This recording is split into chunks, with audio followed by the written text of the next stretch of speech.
इस सीरीज की जर्नी भी काफ़ी इंटरेस्टिंग और मज़ेदार होने वाली है, इसीलिए चलते हैं सीधा स्टोरी की तरफ। तो एपिसोड की शुरुआत में कारा हमें बता रही होती है कि जब इसके भाई कार्लेल को क्रिप्टॉन ग्रह के मुसीबत पर आने पर क्रिप्टॉन से निकाला जा रहा था, तो कारा को भी कार्लेल की सुरक्षा के लिए इसके साथ भेजना था।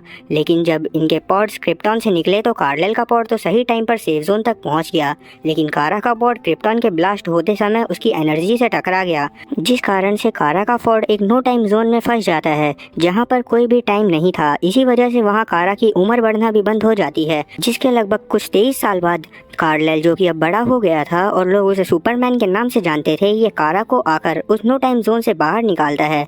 और अब क्योंकि कार्लेल को दुनिया को बचाने का काम करना होता था, तो इसीलिए ये कारा को एक फैमिली के पास छोड़ता है, जिसमें एक कपल की एक एलेक्स नाम की लड़की थी, और उस लड़की को एलियंस में काफ़ी ज़्यादा दिलचस्पी थी। इसी वजह से कारा और उसकी दोस्ती काफ़ी जल्दी हो जाती है। अब यहाँ से सीन प्रेजेंट में आता है, जहाँ कारा अब बड़ी हो गई थी और ये एक न्यूज़ चैनल कंपनी में वर्क करा करती थी। अब आप लोग सोच रहे होंगे कि कारा के पास सुपर पावर है तो ये दुनिया को क्यों नहीं बचाती। तो इस पर कारा का मानना होता है कि इसका भाई पहले से ही ये सारे काम बहुत अच्छे से संभाल रहा है, तो इसे इसमें पढ़ने की ज़रूरत नहीं है।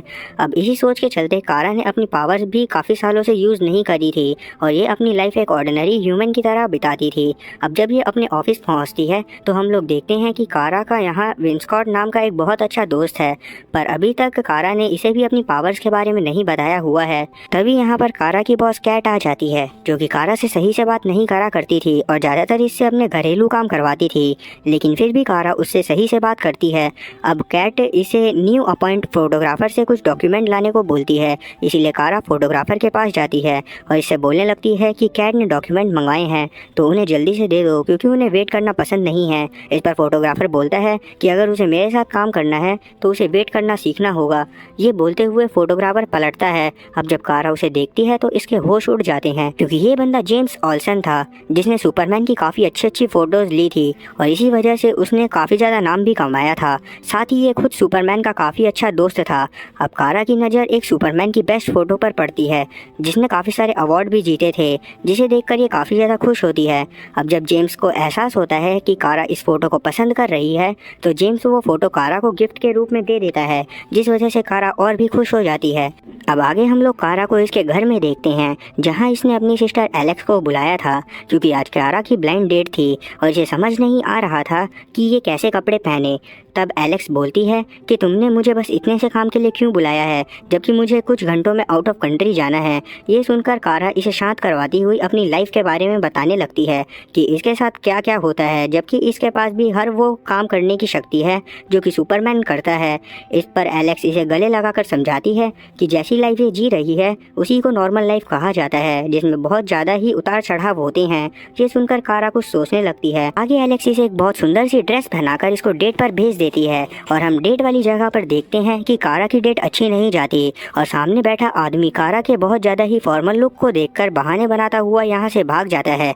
अब क्योंकि कारा को पहले ही यकीन था कि इसके साथ ऐसा ही होने वाला है, तो इसीलिए इसको ज़्यादा फर्क नहीं पड़ता कि तभी ये न्यूज़ देखती है, जहाँ इसे पता चलता है कि एक फ्लाइट का टेक ऑफ होने के बाद अचानक से इंजन खराब हो गया है और शायद अब वो प्लेन क्रैश हो सकता है। और क्योंकि वो फ्लाइट वही थी जिसमें एलेक्स को आउट ऑफ कंट्री जाना था, तो इसी वजह से एलेक्स को बचाने के लिए कारा भागती हुई एक सुनसान गली में जाती है और उड़ने की कोशिश करने लगती है, जिसमें इसे पहले तो काफ़ी दिक्कत आ रही होती है, लेकिन ये किसी तरह उड़ने लगती है और सीधा उसी प्लेन के पास पहुंचती है, जो कि अब कुछ ही समय में ज़मीन से टकराने वाला था। अब ये देखकर कारा तुरंत अपनी सुपर पावर को यूज़ करती हुई प्लेन को पकड़कर पास की नदी में लैंड करवा देती है, जिससे सभी लोगों की जान बच जाती है।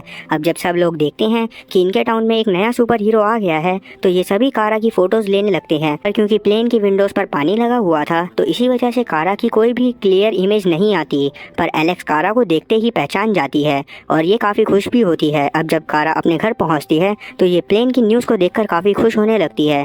तभी यहाँ एलेक्स भी पहुंच जाती है, जो कि कारा के लिए काफ़ी ज़्यादा चिंतित भी थी। अब अगले दिन जब कारा अपने ऑफिस पहुंचती है तो सभी लोग पिछले दिन के हादसे के बारे में ही बातें कर रहे थे और तब कैट कुछ भी करके नए सुपर हीरो की क्लियर इमेजेस जल्दी से जल्दी लाने को बोलती है, इसीलिए सब उस काम पर लग जाते हैं। अब कारा विंस के पास जाकर बोलती है कि मुझे तुम्हें एक चीज़ बतानी है, इसी वजह से जल्दी छत पर आओ। इसी इसीलिए विंस तुरंत छत पर चला जाता है, जहाँ कारा इसे सच बता देती है कि कल मैंने ही प्लेन को बचाया था। ये सुनकर विन काफी ज्यादा शॉक होता है, पर ये कारा की बात को मानने से साफ इनकार कर देता है। तो इसीलिए इसको यकीन दिलाने के लिए कि यही सुपर हीरो है, ये विंस के सामने ही छत से छलांग मार देती है और अगले ही पल उड़कर ऊपर आ जाती है, जिससे विंस को यकीन हो जाता है कि यही वो सुपर हीरो है जिसने पिछली रात प्लेन को बचाया था। अब इसीलिए इसकी मदद करने के लिए विंस इसके लिए एक सुपर हीरो कॉस्ट्यूम डिजाइन करने लगता है, ताकि इसकी सच्चाई किसी के भी सामने ना आए। वैसे तो मैं बैटमैन की सुपर कॉस्ट्यूम देखकर मान भी लेता हूँ कि लोग उसे नहीं पहचान पाते होंगे, पर सुपरमैन और सुपरगर्ल की कॉस्ट्यूम तो ऐसी है जिसे देखकर कोई भी बड़ी आसानी से पहचान जाएगा कि गंगाधर ही शक्तिमान है। पर डीसी वाले पता नहीं कौन सा सस्ता नशा करके बैठे हुए हैं, पर अपने को क्या, अपने को तो स्टोरी से मतलब है। तो चलिए चलते हैं आगे। तो आगे हम लोग देखते हैं कि कारा कॉस्ट्यूम पहनकर जुर्म को रोकने लगती है, जिसके बाद विन धीरे धीरे कारा की कॉस्ट्यूम में भी बदलाव करता जाता है। और अब सीन शिफ्ट होता है इस एपिसोड के विलन पर, जिसका नाम है वर्टॉक्स, जो कि किसी से बातें कर रहा होता है। जनरल इससे बोलता है कि वो जो नया सुपर हीरो है वो कोई और नहीं बल्कि खुद अलोरा और जोरेल की बेटी है। ये सुनकर वर्टॉक्स बोलता है कि अगर ऐसा सच में है तो अलोरा के किए की सजा इसकी लड़की को जरूर मिलेगी। अब ये किस बारे में बात कर रही हैं उसका हमें आगे पता चलेगा। वहीं हम लोग कारा को देखते हैं, जो कि जब लोगों की मदद करने के लिए जा रही होती है तभी इसके ऊपर कोई ग्रीन डार्ट से हमला करके इसे बेहोश कर देता है। अब जब कारा की आंख खुलती है तो ये एक जगह पर होती है और इसके हाथ पर क्रिप्टोनाइट से बने मेटल लगे होते हैं, जिस वजह से ये अपनी पावर यूज नहीं कर पाती। भी इसके सामने एक आदमी आकर बताता है कि तुम डीईओ के हेडक्वार्टर में हो। अब ये डीईओ एक ऑर्गेनाइजेशन है जो कि छुपकर एलियंस एक्टिविटीज पर नजर रखती है और जरूरत पड़ने पर वो बुरे एलियंस को मारती भी है। ये सब देखकर कारा काफी ज्यादा शॉक होती है। तभी यहाँ इसकी बहन आती है जो कि इसी जगह पर काम करती थी। ये देखकर कारा और ज्यादा शॉक होती है, क्योंकि एलेक्स ने कभी इससे इस बारे में बात नहीं करी थी और ना ही कभी इसे बताया था।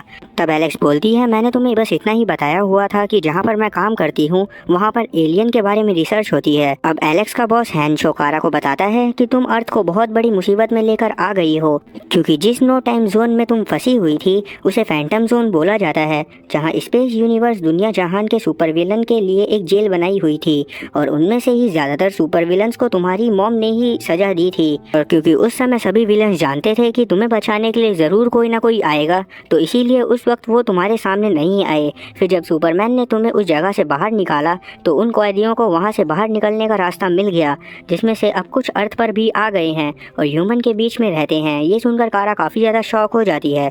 अब अगले दिन हम लोग कारा को इसके ऑफिस में देखते हैं, जहाँ कैट ने प्लेन बचाने वाली लड़की का नाम सुपरगर्ल रखा था। तभी अचानक से कारा को कुछ अजीब सी आवाज़ें आने लगती है, जो कि वर्टॉक्स का मैसेज था, जिसमें वो सुपरगर्ल को अपने पास आने को बोल रहा था।